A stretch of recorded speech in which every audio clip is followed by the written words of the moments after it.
Hey guys, what's up? Lakay FPV here. So, as you can see now, I'm setuping for unboxing. As you all know, last time nag-post ako na nakasource ako ng Apex na DC7 Evo.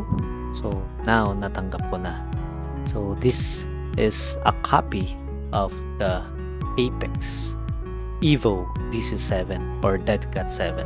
So, yan is came from Banggood. Buksan natin.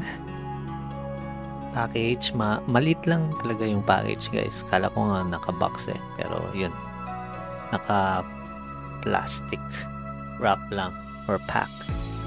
So, yan yung battery pad. So, ito yung mga base plate and top plate, and these are the arms, so front and rear arms,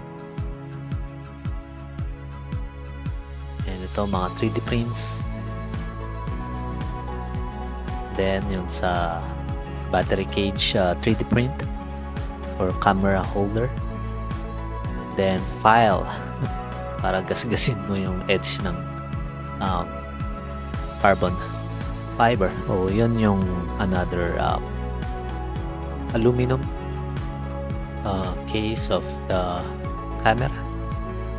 So the hardwares, may sticker pa, nakalagay sa sticker Tiusao FPV. Ikot na tayo. So ready ko ang tools, ikot pa. So yan, buksan natin ang arms. So, ito yung rear arms, which is longer than the front arms. So, yan. Form natin.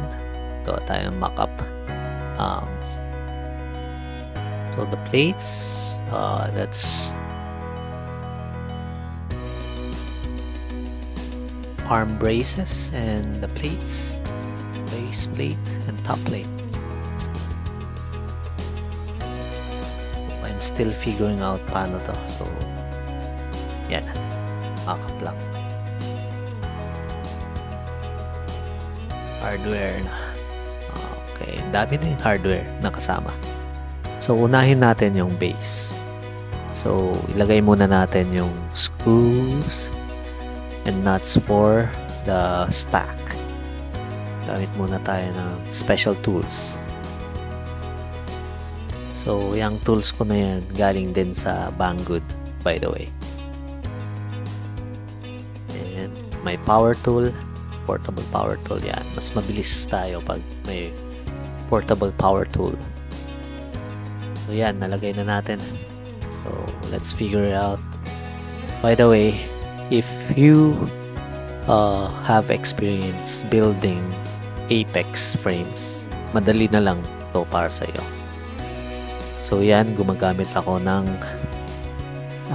Loctite or thread locker para mas secure yung mga nuts and bolts natin at hindi madaling maalis or kumalas dahil sa vibration. So guys, always use Loctite para mas secure siya at hindi kumalas ng dahil sa vibration. Wala, nabubulol ako. Sorry. Ayan. Putting the washer and the nut first and then putting the thread. Press nuts.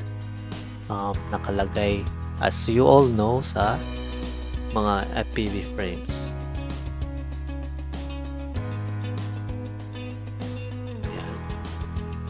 So, inuna ko muna ikabit at i-form ang arms. By the way, may 2 na centerpiece siya or locking piece. So, may backup kang isa.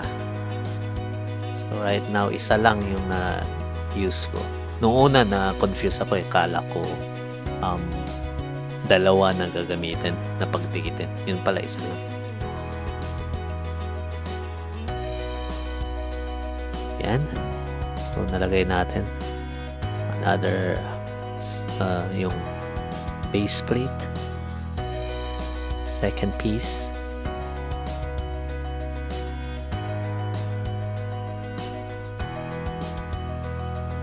yan. So kulang na lang yung mga other hardware. So right now I'll put some of the 3D printed. It's the GoPro holder or action cam holder, and then the antenna and GPS holder, and some of the arm skids 3D prints. Meron din siyang kasamang para sa antenna holder, and as well as the lip. So now I'll put the 3D print na pang GPS at antenna muna. So just insert the standoffs. Yan. So madali na lang ilagay yung mga standoff. Super easy, lalo na sa mga may experience sa pag-build ng Apex. So remember guys, this is just a copy. Sorry na, Mr. Steel. So now I'm putting the 3D printed camera cage, putting it inside the aluminum cage, and then the action cam holder, the universal action cam. Yan. So screwing in, locking it in place. Yan. Tapos na tayo guys. Ang bilis. But di pa pala. Sorry. So we're putting the braces. Let's put the brace. Ito yung habol ko dito. Ayos na dinesign nito na dead cut, and then may braces pa. Siyempre, it will help sa vibration, distribution ng vibration. So yung brace na yun, pwedeng i-bridge niya yung vibration na nanggagaling sa motors. So at least I believe malilesen yung vibration na papunta sa flight controller. Saka mas magiging stiff or mas magiging matibay yung arms, especially on crashes dahil sa impact. Now let's put the battery pad. Ayan, hapit. Medyo mabigat yung battery pad nila kasi makapal na rubber, but it's okay. We'll do the job naman kaysa wala. So yan. So yung build talaga, it looks like the Southern Flying Squirrel. So yun lang.